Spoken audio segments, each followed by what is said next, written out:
ഓണസദ്യ ആഗ്രഹിച്ചവർക്ക് നല്ല രീതിയിൽ കുറച്ച് കഷായം വാരി തന്നു. അത്ര അല്ല, കാണുന്നവർക്കാണ് ഒരു ഡാർക്ക് മൊമെന്റ് വരുന്നത് എന്നുള്ളത്. നമ്മൾ കോമയെന്ന് തിരിച്ചു വന്നിട്ടില്ല ഈ സിറ്റുവേഷനിൽ.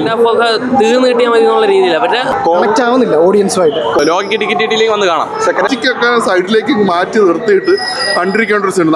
സിനിമ ജസ്റ്റ് ഒരു എബോവ് ആവറേജ് എഫക്റ്റ് മാത്രമേ ഉള്ളൂ. ഡാർക്ക് ഹ്യൂമറാണ് പടം. പക്ഷേ അത് പ്രേക്ഷകർ അത്രത്തോളം ഇഷ്ടപ്പെടുന്ന രീതിയിലല്ല. കാണുന്നവർക്കാണ് ഒരു ഡാർക്ക് മൊമെന്റ് വരുന്നത് എന്നുള്ളതാണ്. പിന്നെ അതൊരു സർപ്രൈസ് എലിമെന്റ് ധ്യാൻ ശ്രീനിവാസന്റെ പെർഫോമൻസ് ആണ്. ആ രേവതി നായർ എന്ന് പറയുന്ന ഒരു ആക്ട്രസുമായിട്ടുള്ള ആ കോംബോയും കാര്യങ്ങളാണ് സർപ്രൈസ് എലിമെന്റ് നന്നായിട്ട് വർക്കൗട്ട് ആയിട്ടുള്ളത്. ബാക്കി പ്രേക്ഷകർക്ക് സിനിമ തീർന്നാൽ മതി എന്നുള്ളൊരു അവസ്ഥയിലോട്ടാണ് എത്തിപ്പെടുന്നത്. ഇന്നലെ ഇറങ്ങിയ 2 സിനിമകളെ വെച്ച് നോക്കുമ്പോൾ ഇത് വളരെ ആവറേജ് പെർഫോമൻസ് ആണ്. ആക്ച്വലി എനിക്ക് കണക്റ്റ് ആയില്ല.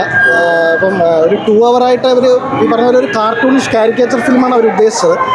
പക്ഷേ ഫസ്റ്റ് ഹാഫ് അത് അവർ കൊണ്ടുപോയിട്ടുണ്ട് നല്ല രീതിയിൽ. പക്ഷേ സെക്കൻഡ് ഹാഫിൽ ഭയങ്കര ലെങ്തി ആയിട്ട് ആവശ്യമില്ലാതെ ഒരു സ്റ്റോറി പ്ലോട്ട് എങ്ങനെ പോകുന്നതെന്ന് ഫീൽ ചെയ്തില്ല. കണക്റ്റ് ആവുന്നില്ല ഓഡിയൻസുമായിട്ട്. കോമഡി കണ്ടിറങ്ങിയ ഒരു ട്രാജഡി ആയോ? അത് ഫസ്റ്റ് ഹാഫ് ഈ പറഞ്ഞ പോലെ നല്ലൊരു കാർട്ടൂണിഷ് രീതിയിലാണ് പോകുന്നത്.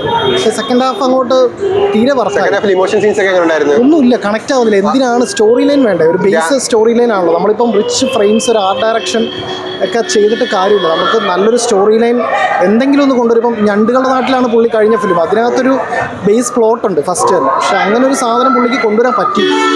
ഒരു ഡ്രീമിൽ പോകുന്ന അവസ്ഥയാണ്. കോമയിൽ പോകുന്ന ഒരു അവസ്ഥയിൽ വരും. അതാണ് പറ്റി.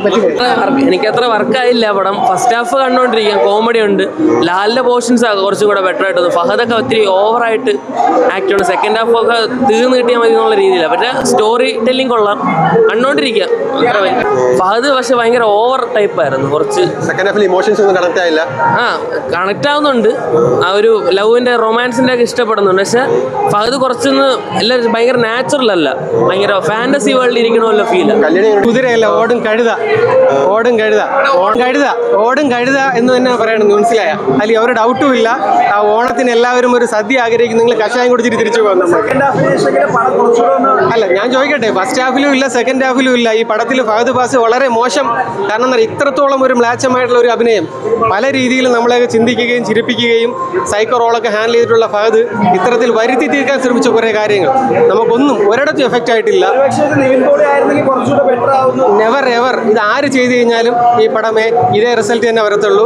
കാരണം അത്രയും മോശം ഫിലിമാണ്. ഫാദർ സിനിമ നമ്മൾ കോമയിലേക്ക് പോകുന്ന അവസ്ഥയാണോ? ഇല്ല, ഫസ്റ്റ് ഹാഫ് ആയപ്പം തന്നെ പകുതി കോമയിലായി.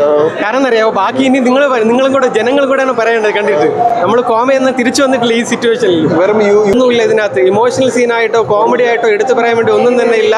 ഓണസദ്യ ആഗ്രഹിച്ചവർക്ക് നല്ല രീതിയിൽ കുറച്ച് കഷായം വാരി തന്നു. അത്ര തന്നെ.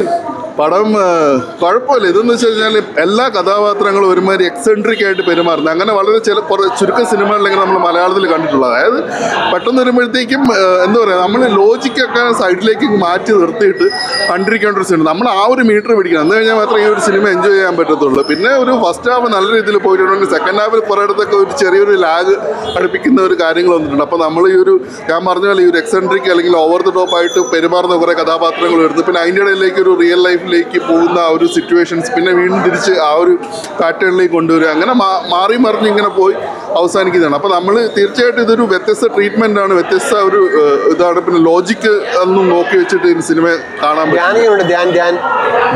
ഞാൻ നന്നായിട്ട് ചെയ്തിട്ടുണ്ട്. വളരെ കുറച്ച് ഒരു പോർഷൻസ് മാത്രമേ ഉള്ളൂ. പക്ഷേ അദ്ദേഹം മികച്ചൊരു നടൻ തന്നെയാണ്. അതിൽ യാതൊരു സംശയമില്ല. പുള്ളി മറ്റ് സിനിമകളൊക്കെ പുള്ളി എന്തിനോ ചെയ്യുന്ന പോലെ സിനിമകളാണ്. പുള്ളി കുറെ കൂടെ എഫേർട്ടൊക്കെ എടുത്തിട്ട് ചെയ്തിരുന്നെങ്കിൽ പുള്ളിയുടെ ഭാഗത്തു നിന്ന് ഒരു മികച്ച പെർഫോമൻസസ് ഒക്കെ ഉണ്ടാവേണ്ടതാണ്. ഓടും കുതിര ഓണം വിന്നറാൻ പറ്റിയൊരു പടമാണ്. പക്ഷേ ലോകനാണ് ഓണം വിന്നർ. സ്ലിഫിന് പറ്റിയൊരു പടമാണ്, അത്രേ ഉള്ളൂ. കോമഡീസ് ഒക്കെ വർക്കൗട്ടായി. പക്ഷേ പടം ഭയങ്കരമായ ലെവലാണ്. സെക്കൻഡ് ഹാഫിൽ പടം കണ്ടു കാണുമ്പോൾ മനസ്സിലായി. വലിയ പ്രതീക്ഷ ഒന്നും വെക്കാതെ ഒന്ന് കാണണം. പക്ഷേ ഒരു സാറ്റിസ്ഫൈഡ്, അത്ര സാറ്റിസ്ഫൈഡ് ആവില്ലെങ്കിലും കണ്ടിരിക്കാം എന്നൊരു ഫീലാണ്. ഫഹദ് ഫാസിലിൻ്റെ പഴയ പടം വെച്ച് കമ്പയർ ചെയ്യുമ്പോൾ അത്ര എത്തിയിട്ടില്ലെങ്കിലും അത്യാവശ്യം കണ്ടിരിക്കാം. ലാലിൻ്റെയൊക്കെ കോമഡി എനിക്ക് ഫസ്റ്റ് ഹാഫ് നല്ല രീതിയിൽ വർക്കായി. സെക്കൻഡ് ഹാഫ് കുഴപ്പമില്ല, നമുക്ക് കണ്ടിരിക്കാം. എല്ലാ പ്രേക്ഷകരും ജസ്റ്റ് കാണാം. ലോകിക്ക് ടിക്കറ്റ് കിട്ടിയില്ലെങ്കിൽ വന്ന് കാണാം. കൊള്ളാം, എല്ലാവരും ഓണത്തിന് വന്ന് കാണുക. ഫഹദിന്റെ ആക്ടിങ് കൊള്ളാം, കോമഡി നന്നായിട്ട് വർക്ക് ആയിട്ടുണ്ട്. സെക്കൻഡ് ഹാഫ് ഇമോഷൻസ് ഒക്കെ എങ്ങനെ ഉണ്ടായിരുന്നു? കൊള്ളാം, പൊളി, അടിപൊളി. ക്ലൈമാക്സ് ഒക്കെ സാറ്റിസ്ഫൈഡ് ആണോ? കൊള്ളാം.